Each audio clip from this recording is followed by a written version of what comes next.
नमस्कार दोस्तों, मैं हरीश शर्मा विद्या सेंटर में आपका स्वागत करता हूं। हमारा आज का टॉपिक सामान्य विज्ञान भाग 7 से है। 7वां टॉपिक है जो सामान्य विज्ञान से दिया जा रहा है और ये जो टॉपिक है गुरुत्वाकर्षण, कार्य, ऊर्जा व सामर्थ्य के यहाँ पर बहुविकल्पीय प्रश्न दिए गए हैं। वीडियो शुरू करने से पहले आप इसे लाइक कर दें और चैनल सब्सक्राइब नहीं है तो सब्सक्राइब भी कर दें। यहाँ पर कुल मिलाकर 20 प्रश्न दिए गए हैं और ये 20 प्रश्न आपके लिए बहुत ही उपयोगी सिद्ध हो सकते हैं। तो चलें अब हम प्रश्न नंबर 1 की तरफ। लिखा हुआ है, निर्वात में स्वतंत्रतापूर्वक गिरते हुए पिंडों में क्या समान होता है। तो देखो, निर्वात का मतलब, ये निर्वात लिखा हुआ है, निर्वात का मतलब होता है जहाँ वायु ना हो। निर्वात मतलब जहाँ वायु ना हो, तो वहाँ से अगर कोई पिंड गिरता है तो उसका जो त्वरण है वो बिल्कुल समान रहता है। तो यहाँ पर ऑप्शन नंबर ए पर निशान लगा देंगे। वीडियो को लाइक जरूर करें, अंत तक देखें। आगे का प्रश्न भी गुरुत्वाकर्षण से संबंधित है। गुरुत्वीय त्वरण जी का मान होगा। तो जो गुरुत्वीय त्वरण है, स्मॉल जी को गुरुत्वीय त्वरण कहते हैं, कैपिटल जी को गुरुत्वीय नियतांक कहते हैं।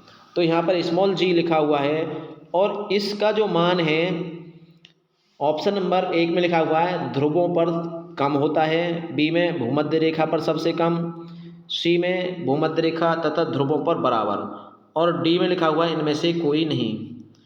तो जो गुरुत्वीय त्वरण जी का मान है ये भूमध्य रेखा पर सबसे कम होता है। तो यहाँ पर ऑप्शन नंबर बी आपका आंसर हो जाएगा। भूमध्य रेखा पर जी का मान सबसे कम होता है। अब ऐसा ही बिल्कुल इसी तरह का प्रश्न नंबर 3 भी है। यहाँ पर ये भी गुरुत्वीय त्वरण जी का मान। तो यहाँ पर जो गुरुत्वीय त्वरण जी का मान पूछा गया है इसमें पृथ्वी तल से संबंधित है। पहले में लिखा हुआ है पृथ्वी तल से नीचे जाने पर बढ़ता है। नंबर बी है पृथ्वी तल के प्रत्येक स्थान पर समान होता है। नंबर सी पृथ्वी के ऊपर जाने पर घटता है और नंबर डी सभी ग्रहों पर समान होता है। तो यहाँ पर जो जी का मान है पृथ्वी के ऊपर जाने पर घटता है।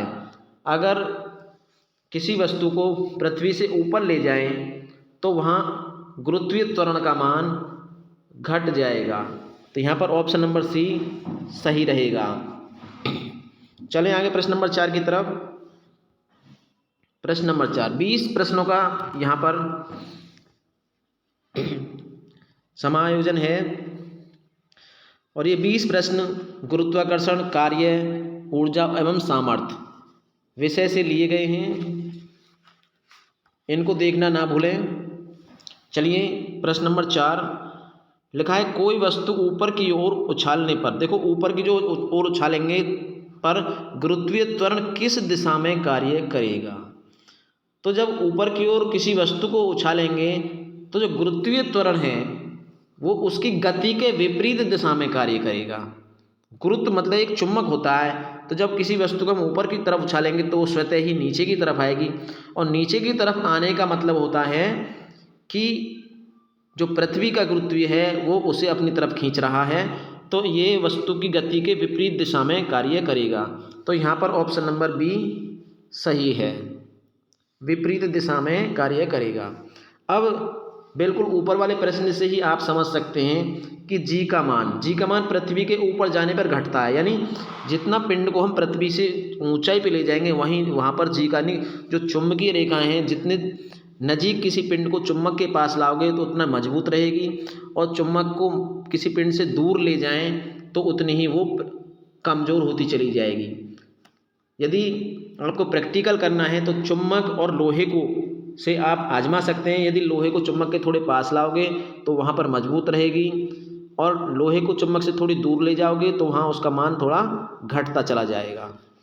अब आगे प्रश्न नंबर 5 की तरफ चलें। वीडियो को लाइक करना ना भूलें।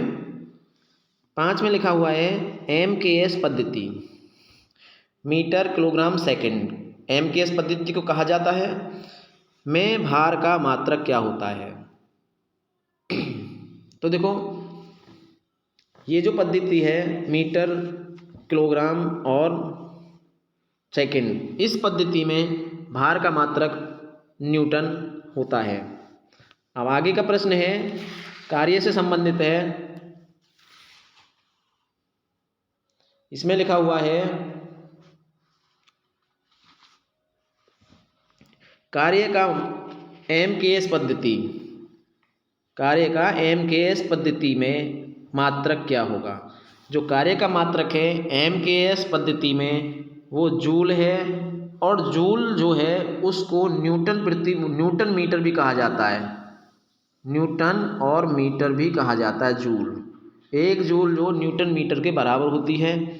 तो यदि जूल आ जाए तो जूल पर भी सही टिक कर देना, और न्यूटन मीटर आ जाए तो उस पर भी सही का निशान लगा देना। आगे प्रश्न नंबर 7 में लिखा है, अधिकतम कार्य के लिए बल और विस्थापन के बीच का कोण होना चाहिए। जो अधिकतम कार्य है उसके लिए बल और विस्थापन के जो बीच का कोण है वो 90 डिग्री के लिए का होना चाहिए। क्योंकि देखो, जब भी जैसे कोई ये वस्तु रखी हुई है और इस वस्तु को धक्का लगाना है, धक्का लगाएंगे तभी तो ये वस्तु विस्थापित होगी। अगर उसको सीधी दिशा में धक्का लगाएंगे तो ये मजबूती से विस्थापित होगी। अगर टेढ़ी दिशा में धक्का लगाएंगे तो ऐसे टेढ़ी में लगाओगे तो जो धक्का है ये कार्य है इस पर बल ढंग से नहीं लगेगा। तो सीधी दिशा में यानी 90 के अंश के कोण पर अगर उसको लगाया जाए, बल लगाया जाए तो अच्छा कार्य होगा। तो यहाँ पर ऑप्शन 90 डिग्री यानी कि समकोण रहेगा। प्रश्न नंबर 8, एकांक समय में किए गए कार्य को क्या कहते हैं। तो जो एकांक समय में किए गए कार्य को सामर्थ्य कहा जाता है। ये कार्य करने की दर भी होती है। तो यहाँ पर ऑप्शन नंबर बी को सही कर देंगे। अब चलें प्रश्न नंबर 9 की तरफ। 9 में लिखा हुआ है, किसी वस्तु के कार्य करने की क्षमता को क्या कहते हैं। तो सीधी सीधी बात है, जो ऊर्जा की जो परिभाषा है वो यही होती है। जो ऊर्जा है किसी कार्य की करने की क्षमता को ऊर्जा यानी पावर कहते हैं। तो यहाँ पर जो ऑप्शन रहेगा नंबर ए सही होगा। यदि ऊर्जा है तो कार्य करने की क्षमता अच्छी होगी। प्रश्न नंबर 10 में लिखा है, ऊर्जा किस प्रकार की भौतिक राशि है। सदिश, अदिश, दोनों या इनमें से कोई नहीं। तो सीधी बात है, मैंने आपको एक ट्रिक बताई थी, उस आर्द्रता को चाबी दो। तो उस आर्द्रता को चाबी दो में उस ऊर्जा से संबंधित था और ये अदिश राशि की ट्रिक थी। यहाँ पर अदिश पर बिल्कुल सही का निशान लगा देंगे। एक बार फिर बता रहा हूँ, जो ट्रिक है उस आर्द्रता को चाबी दो, याद रखना है, लिख लेना। यदि याद न रख पाओ तो कॉपी पेंसिल लेके लिख लो, उस आर्द्रता को चाबी दो। और इन अक्षरों पर जितने भी राशियां आती हैं वो सब अदिश राशियां हैं। प्रश्न नंबर 11, वीडियो को लाइक अवश्य कर दें, लाइक करना ना भूलें और अंत तक देखें। 20 प्रश्नों का समायोजन है। प्रश्न नंबर 11, कार्य तथा सामर्थ्य के मात्रक कौन कौन से हैं। अब यहाँ पे कार्य और सामर्थ्य दोनों का मात्रक पूछा है। तो जो कार्य का मात्रक है वो वाट घंटा है, सामर्थ्य का जूल प्रति सेकंड। तो यहाँ पर वाट घंटा और जूल प्रति सेकंड ऑप्शन नंबर सी में हमें दिखाई दे रहा है। तो यहाँ पर इसको सही का निशान लगा देंगे। चलें आगे प्रश्न नंबर 12 की तरफ। 12 में जो लिखा हुआ है, लिखा है विराम अवस्था में किसी वस्तु में हो सकती है। अब विराम अवस्था में यदि कोई वस्तु है तो उसमें गतिज ऊर्जा तो होगी नहीं, क्योंकि गतिज ऊर्जा गति अवस्था में होती है। चाल भी नहीं होगी और संवेग नहीं होगा, क्योंकि संवेग द्रव्यमान गुणा वेग होता है इसका सूत्र। तो इसमें सीधा सीधा ऑप्शन स्थितिज ऊर्जा रहेगी। स्थितिज ऊर्जा हमेशा विराम अवस्था में जो वस्तुएं होती हैं उनमें पाई जाती है। अब प्रश्न नंबर 13 की तरफ चलें। लिखा हुआ है, पृथ्वी की ओर गिरने पर वस्तु की स्थितिज ऊर्जा। तो जो कोई वस्तु पृथ्वी की ओर गिर रही है, पृथ्वी की ओर गिर रही है। गिरने का मतलब ऊपर से जब स्वतंत्रतापूर्वक गिरेगी तो उसकी स्थितिज ऊर्जा क्या होगी, घटेगी, और गतिज ऊर्जा उसकी बढ़ेगी। क्योंकि गति करने की ऊर्जा क्यों बढ़ेगी, क्योंकि जब पृथ्वी के पास आ जाएगी तो उसमें चुंबकीय बल, जो गुरुत्व बल है, वो पृथ्वी उसे तेजी से खींचेगी। तो इस स्थिति में गतिज ऊर्जा बढ़ेगी और स्थितिज ऊर्जा घटेगी। तो यहाँ पर ऑप्शन नंबर बी सही रहेगा। आगे का प्रश्न है, निम्न में से किसमें स्थितिज ऊर्जा नहीं है। तो जो यहाँ पर दिए गए हैं प्रश्न नंबर 14, तो देखो चाबी भरी हुई घड़ी की स्प्रिंग में स्थितिज ऊर्जा होती है, क्योंकि उसमें वो स्थितिज ऊर्जा होगी, स्प्रिंग भर दिया और वो वहीं पर ठहर जाएगी। प्रश्न नंबर बी, भूमि से ऊंचाई पर रखे 2 किलोग्राम भार में। अब ये 2 किलोग्राम का जो भार है ऊंचाई पर रखा हुआ है, ऊपर नीचे तो नहीं हो रहा है, इसका मतलब ये भी स्थिर रखा हुआ है। लुढ़कती हुई गेंद में, अब यहाँ पर ये आंसर बिल्कुल सही हो जाएगा, क्योंकि गेंद लुढ़क रही है। लुढ़कने का मतलब इसमें गतिज ऊर्जा है, तो ये गतिज ऊर्जा का उदाहरण है, ना कि स्थितिज ऊर्जा का। क्लियर हो गया यहाँ पर। अब प्रश्न नंबर 15 की तरफ चलेंगे। 15 में लिखा हुआ है,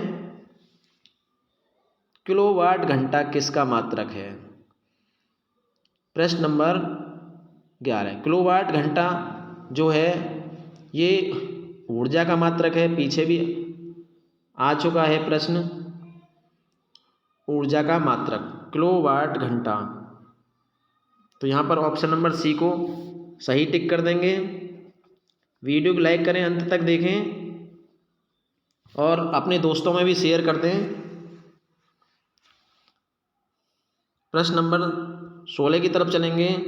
अब यहाँ पर लिखा हुआ है, एक अश्व शक्ति किसके बराबर होती है। अश्व शक्ति मतलब हॉर्स पावर, इसको इंग्लिश में कहा जाता है। एक हॉर्स पावर जो है वो 746 वाट के बराबर होती है। ऑप्शन नंबर यहाँ पर सी सही रहेगा। यदि किसी इंजन 2 हॉर्स पावर का है, 2 हॉर्स पावर का मतलब है उसमें 2 घोड़ों की जान, और घोड़ों की जो ताकत है उसको अगर हम वाट में कन्वर्ट करेंगे तो 746 से इसमें मल्टीप्लाई कर देंगे और वो वाट में हमारा यहाँ पर कन्वर्ट होके आ जाएगा कि इतने वाट इसमें शक्ति है।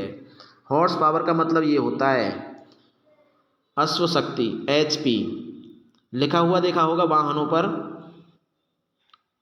कैसे वाहन हो, बाइक हो या 4 व्हीलर हो, 3 व्हीलर हो, 6 व्हीलर हो, जितने वाहन हैं उस पर HP के अकॉर्डिंग ही शक्ति लिखी हुई होती है।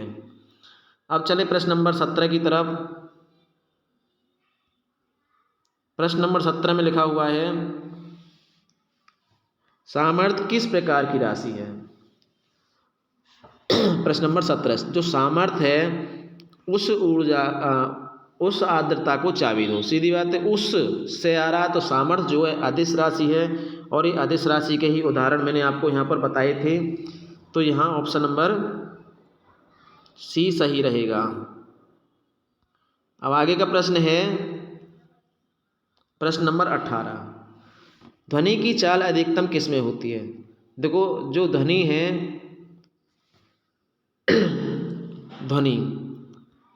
ध्वनि एक, यहाँ पर जो देखो ध्वनि कहा है, ध्वनि की जो चाल है किस में अधिकतम होती है, लिखा हुआ है प्रश्न नंबर 18 में। ध्वनि की जो चाल है देखो वायु में अधिक नहीं होती, ना ही हाइड्रोजन में, ना ही जल में। यहाँ पर जो ऑप्शन नंबर बी है लोहा, लोहे में जो ध्वनि, क्योंकि लोहा एक धातु है और धातुएं ध्वनि ऊर्जा देती हैं, यानी पीटने पर आघात करती हैं, आवाज़ करती हैं। तो लोहे में अत्यधिक चाल होगी ध्वनि की। प्रश्न नंबर 19, ध्वनि तरंगें कैसी होती हैं। ऑप्शन नंबर ए केवल अनुदैर्ध्य, ऑप्शन नंबर बी केवल अनुप्रस्थ, ऑप्शन नंबर सी विद्युत चुम्बकीय, नंबर डी में ए व बी दोनों। तो जो ध्वनि तरंगें हैं ये तरंगें केवल अनुदैर्ध्य तरंग होती हैं। यहाँ पर ऑप्शन नंबर बी सही होगा। अब अंतिम प्रश्न है नंबर 20, और नंबर 20 जो प्रश्न है लिखा है हर्ट्ज किसका मात्रक है। तो जो हर्ट्ज है वो आवृत्ति का मात्रक है। यहाँ पर आवृत्ति को टिक कर देंगे। वीडियो कैसी लगी कमेंट बॉक्स में अवश्य लिखें। अपने दोस्तों को भी शेयर करें, लाइक करें। यदि चैनल सब्सक्राइब नहीं है तो सब्सक्राइब भी करें। वीडियो को अंत तक देखने के लिए आप सभी को धन्यवाद। फिर मिलेंगे अगली वीडियो में, तब तक के लिए धन्यवाद।